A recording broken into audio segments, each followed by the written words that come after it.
দীর্ঘ ৩২ বছরের সাজা ভোগ শেষে মুক্তি পাওয়া আলোচিত জল্লাদ শাহজাহান ভূঁইয়া মারা গেছেন। ইন্না লিল্লাহি ওয়া ইন্না ইলাইহি রাজিউন। সোমবার ঢাকার শহীদ সোহরাওয়ার্দী মেডিকেল কলেজ হাসপাতালে চিকিৎসাধীন অবস্থায় তার মৃত্যু হয়। তার মৃত্যুর বিষয়টি নিশ্চিত করেছেন ডিএমপির তেজগাঁও জোনের শেরেবাংলা নগর থানার উপপরিদর্শক মশিউর আজম। জল্লাদ শাহজাহানের পুরো নাম শাহজাহান ভূঁইয়া। ১৯৫০ সালের ২৬ মার্চ জন্ম নেয়া শাহজাহানের বয়স হয়েছিল ৭৪ বছর। যৌবনকালসহ জীবনের দীর্ঘ সময় কারাগারে বন্দী থাকায় ব্যক্তিগত জীবনেও তিনি অবিবাহিত ছিলেন। তবে কারামুক্তির পর এক তরুণীকে বিয়ে করেন, সে সংসার টেকেনি। এ নিয়ে আইনি জটিলতায়ও পড়েন তিনি।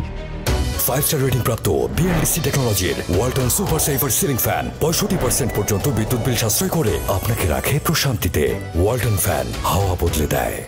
এদিকে কারাগারের নথি অনুযায়ী জল্লাদ শাহজাহান বঙ্গবন্ধু শেখ মুজিবুর রহমানের ৬ ঘাতক বজলুল হুদা মহিউদ্দিন, সৈয়দ ফারুক রহমান, সুলতান শাহরিয়ার রশিদ খান, মহিউদ্দিন আহমেদ, আব্দুল মাজেদ, ৪ যুদ্ধাপরাধী জামায়াত নেতা আব্দুল কাদের মোল্লা, আলী আহসান মোহাম্মদ মুজাহিদ, বিএনপি নেতা সালাউদ্দিন কাদের চৌধুরী, মীর কাশেম আলী, কুখ্যাত সন্ত্রাসী এরশাদ শিকদার, জঙ্গি নেতা বাংলা ভাই ও আতাউর রহমান সানি, শারমিন রিমা হত্যার আসামি খুকু মনির ও ডেইজি হত্যা মামলায় আসামি হাসান সহ আলোচিত ২৬ জনের ফাঁসি কার্যকর করেন। ৩২ বছরের কারাভোগের পর ২০২৩ সালের ১৮ জুন দুপুরে কারাগার থেকে মুক্তি পান শাহজাহান। ডাকাতি করতে গিয়ে হত্যা ও অস্ত্র আইনের ২ মামলায় তার ৪২ বছরের কারাদণ্ড হয়েছিল। কিন্তু কারাগারে জল্লাদের কাজ, সুশৃঙ্খল জীবনযাপন আর ভালো কাজের পুরস্কার হিসেবে তিনি ১০ বছর ৫ মাস ২৮ দিন রেয়াত সাজা মওকুফ পান। ওই ২ মামলায় তার ৫,০০০ টাকা করে মোট ১০,০০০ টাকা জরিমানা করা হয়। মুক্তির সময় কারা কর্তৃপক্ষ তা পরিশোধ করে দেয়। ছাত্রজীবনে স্থানীয় রাজনীতিতে জড়িয়ে পড়া শাহজাহান অপরাধ জগতে ঢুকতেও বেশি সময় নেননি।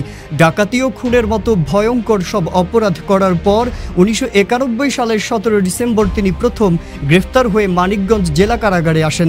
এরপর ২ মামলায় দোষী সাব্যস্ত হলে ৪২ বছরের কারাদণ্ড হয় তার। সাজা কমাতে কারা কর্তৃপক্ষের কাছে জল্লাদ হওয়ার ইচ্ছে পোষণ করেন। সেখানে তাকে প্রধান জল্লাদের আসন দেয়া হয়। এছাড়া কারাগার থেকে বের হওয়ার পর প্রতারক চক্রের নারী সদস্যকে বিয়ে করে ১৮ লাখ টাকা খুইয়ে সর্বশান্ত হয়েছিলেন আলোচিত জল্লাদ শাহজাহান। প্রতারিত হওয়ার প্রতিকার ও মৌলিক অধিকার পাওয়ার জন্য তিনি প্রধানমন্ত্রীর সাহায্য কামনা করেছিলেন। গেল ১ এপ্রিল রাজধানীর জাতীয় প্রেস ক্লাবে সংবাদ সম্মেলনে ওই দাবি জানান তিনি। মাজহারুল আলম, ইত্তেফাক।